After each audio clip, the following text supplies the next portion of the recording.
Halo orang-orang penting, kembali di Ngobrol Penting bersama Bang Pablo. Dan hari ini kita mau menyoroti soal pertemuan antara PDIP dan Demokrat. Wih, Akhirnya ketemu. Ya. Mbak Puan dengan Mas AHY bertemu. Apakah ini menjadi suatu rekonsiliasi, Bang? Dan bagaimana nasib dari koalisi perubahan? Apakah terancam benar-benar hilang? Ya. Kondisinya tentu adalah bukan terancam ya, tetapi itu adalah bagian daripada strategi politiknya AHY. Bagaimana di last war-nya dia kali ini, di pertarungan terakhir ini, dia bisa mendapatkan panggung yang sebesar-besarnya, gitu ya. Sehingga dia mencari jalan alternatif untuk bagaimana Demokrat itu bisa bertahan di pemilihan umum nantinya, ya. Terlepas dari apakah nanti AHY menjadi salah satu kontestan politik, apakah dia kontestan di Pilpres gitu ya, menjadi cawapres kah atau bagaimana gitu ya. Tapi kali ini sepertinya Demokrat memilih jalan alternatif yang benar-benar untuk persenjataan dia di dalam last war kali ini, di dalam perperangan terakhir ini. Kenapa bisa bilang gitu, Bang? Karena kalau perperangan terakhir tersebut dia tidak manfaatkan dengan sebaik-baiknya, maka pastinya akan menunggu 5-10 tahun lagi di kemudian hari, sementara kekuatannya sudah tergerus habis di periode kali ini, begitu. Ya, kita bisa lihatlah bahwa Demokrat saat ini menjadi bagian daripada oposisi pemerintah ya, selama 10 tahun terakhir ini menjadi oposisi pemerintah, meskipun bahasanya SBY dia adalah penyeimbang gitu ya. Tetapi kalau kita lihat Demokrat benar-benar sedikit sekali panggung yang didapat di dalam perpolitikan di Indonesia begitu. Sehingga untuk menjadi pilihan masyarakat sebagai partai politik yang dapat mewakili aspirasinya mereka nantinya, Demokrat itu bisa dikatakan opsi terakhir begitu, karena masih banyak lagi partai-partai yang lain. Maka Demokrat harus benar-benar menggunakan momen ini untuk dalam dalam pertarungan politik kali ini menjadi lebih mendapatkan panggung yang lebih besar lah begitu. Tapi kalau kita bicara rekonsiliasi gitu ya, kan disebut rekonsiliasi politik kebangsaan, kan begitu ya. Betul. Menurut gua ini bukan rekonsiliasi politik kebangsaan, tetapi ini adalah rekonsiliasi politik kepentingan, bukan kebangsaan. Karena tidak ada kita bicara kebangsaan sementara kontestasi politik sudah di depan mata gitu ya. Masing-masing sudah berbentuk koalisi. Yang satu koalisi perubahan, yang satu lagi koalisi gitu ya, Indonesia Bersatu atau apa gitu, gua lupa. Masing-masing sudah berbentuk koalisi, artinya dalam perbentukan koalisi ini terlihat bahwa ini adalah politik kepentingan. Kenapa mereka bisa bertemu? Kalau kita bicara bahwa ini adalah politik kebangsaan, bukan begitu. Rekonsiliasi itu akan terjadi bila mana sudah terjadi kontestasi politik tadi, sudah bertarung, baru rekonsiliasi. Sekarang belum ada pertarungan, apa yang mau direkonsiliasi? Jadi menurut gua ini adalah pertemuan hanya politik kepentingan begitu untuk masing-masing pihak. Bagaimana lu dapat panggung, gua dapat panggung, yang penting orang lain jangan dapat panggung, kan begitu. Kurang lebih seperti itu gitu. Yang gua dapat yang bisa gua analisa gitu ya. Dan secara etis ya menurut gua sangat tidak etis kalau AHY itu sampai melakukan pertemuan dengan Puan. Sementara kontestasi politik sudah di depan mata kan. Kontestasi Pilpres tadi sudah ada di depan mata kan, masing-masing sudah ada koalisi masing-masing kan. Terasa mengkhianati gitu ya? Ya sangat tidak etis. Kalau mengkhianati ini kan masing-masing tafsiran orang gitu. Tetapi ada pertemuan di luaran itu yang menurut gua sangat aneh. Ini kan bukan friendly match, ya kan? Bukan pertarungan persahabatan kan begitu. Ini adalah pertarungan yang bisa dikatakan big match yang menentukan nanti 5-10 tahun ke depan begitu kan. Dan ini nasibnya rakyat Indonesia ini ada di tangannya mereka ini begitu. Sehingga kalau kita bicara secara etis apa tidak gitu pertemuan itu, ya gue berani katakan itu tidak etis. Karena bagaimana pertarungan ini akan sengit, bagaimana si koalisi ini bisa berbentuknya solid dan sebagainya. Sekarang ginilah, ada pertarungan, ada kompetisi. Katakan liga apa namanya? Liga sepak bola lah gitu ya, katakan. Persib dengan Persija gitu ya. Bagaimana ini besok mereka mau bertarung, mau kompetisi, tiba-tiba Persib sama Persija nih manajernya sama manajernya ini bertemu bareng. Ini kan tidak etis. Ini berdua akan bertemu dan akan salam-salaman, akan CS-CSan bila mana nanti pertarungan itu sudah selesai. Setelah selesai pertandingan. Iya kan? Karena ini bukan friendly match. Kecuali ini friendly match. Ini hanyalah apa ya? Pilpres kali ini kita lakukan hanya untuk formalitas 5 tahun sekali, tapi nanti siapapun yang menang kita jadi kawan tetap ya. Kecuali begitu. Tapi di situ kan tidak terlihat ide dan gagasan untuk dijual kepada masyarakat, kan begitu. Oke. Kalau di koalisi perubahan, bisa aja dong gue berpikir, wah jangan-jangan dia ngebocorin ide-ide kita nih, rencana kita nih. Ya banyak hal-hal yang bisa di apa namanya disangkakan gitu terhadap AHY gitu. Kenapa mereka bertemu? Apakah mereka hanya sebatas katanya rekonsiliasi? Apakah mereka kongko-kongko? Apa mereka ketemu tapi sambil ngegerendeng? Mak lu sih, bapak lu sih. Kan kita kan nggak tahu kan apa isinya. Jadi kita bisa saling menduga sebenarnya apa yang dilakukan oleh AHY dan Puan pada saat pertemuan itu gitu. Tapi yang pasti kalau kita bicara pertemuan tersebut adalah pertemuan yang mengurangi nilai-nilai keetisan di dalam kehidupan berbangsa dan berpolitik di Indonesia gitu.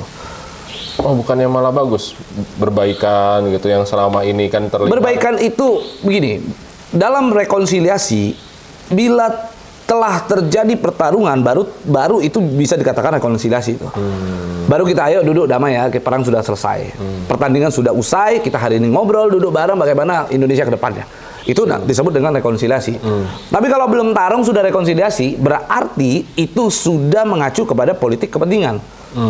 Tapi mereka katanya sama-sama setuju kalau pemilu 2024 ini harus berjalan damai gitu. Gini, tidak ada pertarungan di dalam kontestasi politik itu yang damai. Justru damai yang dimaksud itu damai seperti apa tuh? Damai yang tidak saling menjatuhkan, tidak saling mempermalukan, tidak saling apa namanya? Tidak saling mengejek kah? Justru menurut gua elit ini harus saling mengejek, harus saling menjatuhkan, harus saling buka-bukaan, saling menelanjangi, itu baru pertarungan yang seru gitu loh. Justru gua pengennya nih capres-capres itu saling dipermalukan di dalam capresnya. Capres dan cawapres begitu. Tapi jangan sampai masyarakat. Iya, masyarakat yang mau, masyarakat kalau gontok-gontokan itu berarti masyarakat yang bodoh, kan begitu. Ya kalau masyarakat yang mau rekonsiliasi boleh, artinya begini, kalau saat ini masyarakat sepakat untuk pemilu damai, silakan. Tapi kalau partai politik yang bertemu lalu menyatakan damai, itu apa namanya? Kan non logik kan, begitu ya. Kecuali tokoh masyarakat diundang semuanya, lalu presiden berdiri di depan tokoh masyarakat, kita melaksanakan pemilu yang damai untuk jangan ada perpecahan di antara masyarakat. Biarkan partai politik semua beradu, nggak apa-apa. Biarkan capres, cawapres saling mempermalukan, saling menelanjangi, itu justru akan semakin seru pertandingan. Dan menurut gue itu penting di dalam capres supaya masyarakat itu lebih bebas dalam memilih dan supaya masyarakat itu tahu siapa yang akan dia pilih gitu ya. Dia mau pilih yang terbaik dengan misalnya antara Prabowo dan misalnya Ganjar dan misalnya Anies gini ya, saling menelanjangi, saling mempermalukan, jelek-jelekin. Justru itu sangat bagus sekali menurut gua. Ya, seperti yang kita untuk masyarakat ya seperti yang kita udah bahas ya Bang. Kalau ini tuh ya sebuah politainment. Iya, ini politainment. Entertainment. Hanya hiburan semata. Fahri Hamzah yang bilang kalau dia nyindir nih katanya pertemuan elit politik ini udahlah nggak usah ditanggepin serius. Itu tuh cuma drama-drama doang. Betul. Sebelum 75 hari menjelang Pilpres semuanya masih bisa berubah. Gitu, Bang. Betul. Nah, itulah disebut dengan politik yang dinamis gitu. Di dalam Indonesia bukan hanya di Indonesia tapi di seluruh dunia begitu. Maka ada istilah politician adalah seperti gangster, tau nggak? Gitu. Itu ada istilah begitu kan. Jadi politisi memang sifatnya ya seperti itu. Untuk bagaimana kepentingannya masing-masing ini bisa jalan gitu ya, saling menjatuhkan. Yang nggak sore ya dia jatuhkan, yang dia senang dia jalanin, dia berkawan hari ini, besok kalau tiba-tiba kawannya merugikan dia, besok dia jatuhkan. Dan semua itu sah-sah aja. Itu dalam politik itu sah gitu. Nah, maka gua Sah selama sah selama tidak merugikan rakyat itu sendiri. Oke. Kecuali ketika mereka saling menjatuhkan, yang dirugikan adalah rakyat. Gitu. Oke. Maka di situ kan ditetapkan selama masa pemilu, masa kampanye itu kan dibuat tuh. Masa kampanye dari tanggal sekian sampai tanggal sekian. Habis itu masa tenang. Begitu masa tenang, masa pemilihan. Hal itu dibuat untuk mengatur agar para politisi, para calon-calon yang mengikuti kontestasi politik ini tidak berkelanjutan. Oke. Dalam melakukan dalam melakukan pertarungan begitu.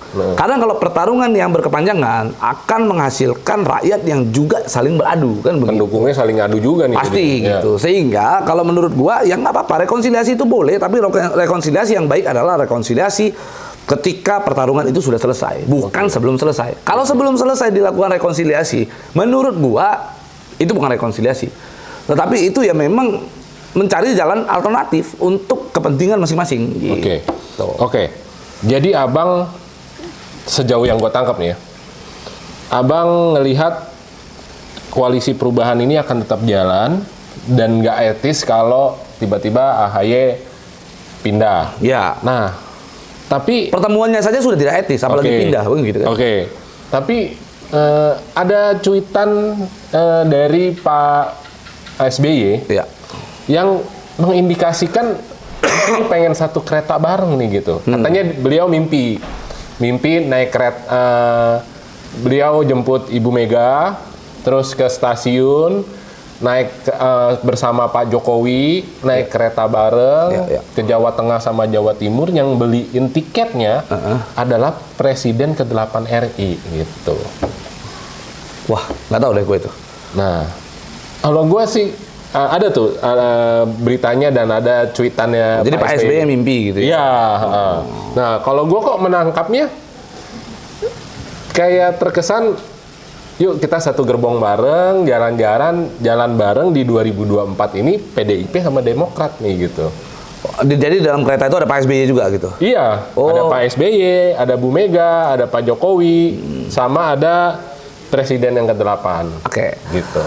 Yang Presiden ke-8 ini nggak disebutin nih siapa namanya. Iya. Jadi gua melihatnya begini. Bisa jadi itu adalah isyarat mimpi, tapi kan kalau kita bicara mimpi kan adalah sebuah bunga mimpi kan. Bunga tidur kayak gitu. Harapan ya. Hanya harapan begitu.